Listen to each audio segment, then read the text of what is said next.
कुरुक्षेत्र, जिथे रक्ताच्या नद्या वाहिल्या आणि धर्मासाठी नात्यांचा बळी दिला गेला. 18 दिवसांच्या या महायुद्धात अनेक युद्ध पडले, पण एका 16 वर्षाच्या बालकाने इतिहासाचे पान रक्ताने सुवर्णाक्षरात लिहून ठेवले. तो म्हणजे अभिमन्यू. अभिमन्यू म्हणजे केवळ अर्जुनाचा पुत्र नाही, तर तो सुभद्रेचा लाडका, श्रीकृष्णाचा भाचा आणि पांडवांचा अभिमान होता. त्याच्या जन्मापूर्वीच नियतीने त्याच्या वीर मरणाची गाथा लिहायला सुरुवात केली होती. गर्भातील ज्ञान. एके दिवशी द्वारकेत अर्जुन आपली पत्नी सुभद्रेला युद्धकलेची गुपित सांगत होता. विषय होता चक्रव्यूह भेदणे. आईच्या गर्भात असलेला छोटा अभिमन्यू प्रत्येक शब्द लक्षपूर्वक ऐकत होता. अर्जुनाने सांगितले, चक्रव्यूहात प्रवेश कसा करायचा आणि पहिल्या द्वारापासून 7व्या द्वारापर्यंत तुझा नाश कसा करायचा. सुभद्रे, हा चक्रव्यूह म्हणजे साधी रचना नाही, ते मुठीचे जाळे आहे, पण तो योद्धा संयमाने प्रत्येक टप्पा पार करतो तोच खरा वीर.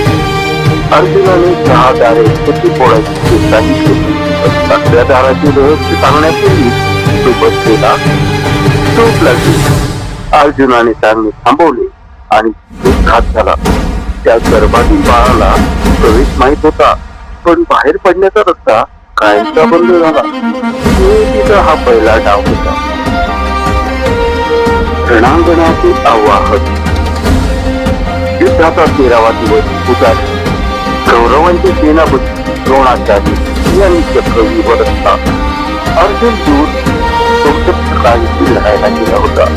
पांडव छावणीच्या पितापुत्री होती, ती येत होते. चक्रव्यूह भेदण्याची ताकद कोणातच नव्हती. तेव्हा एका टोळ्याने पहाडी आवाजाने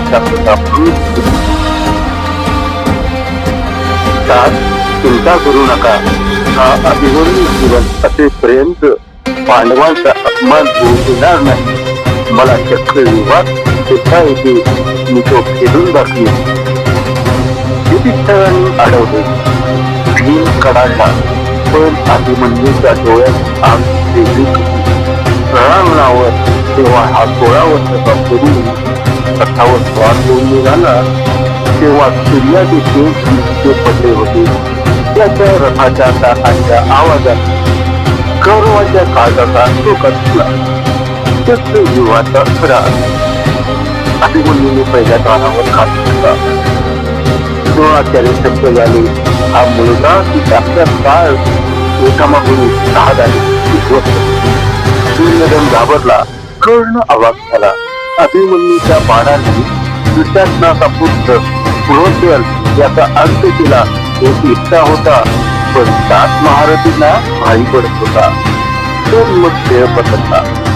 देहद्रथाने इतर पांडवांना दारावरच रोखून देते. अभिमन्यू आता चक्रव्यूहाच्या 7व्या दारावर एकटा पडला होता.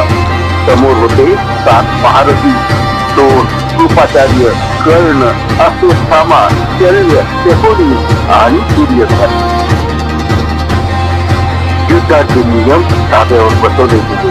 एका बालकासाठी 7 जण एकत्र धावले. आधी त्याचे धनुष्य कापले, मग रथ मोडला, मग घोडे मारले. रक्ताने माखलेला अभिमन्यू जमिनीवर आला, पण तो हरला नव्हता.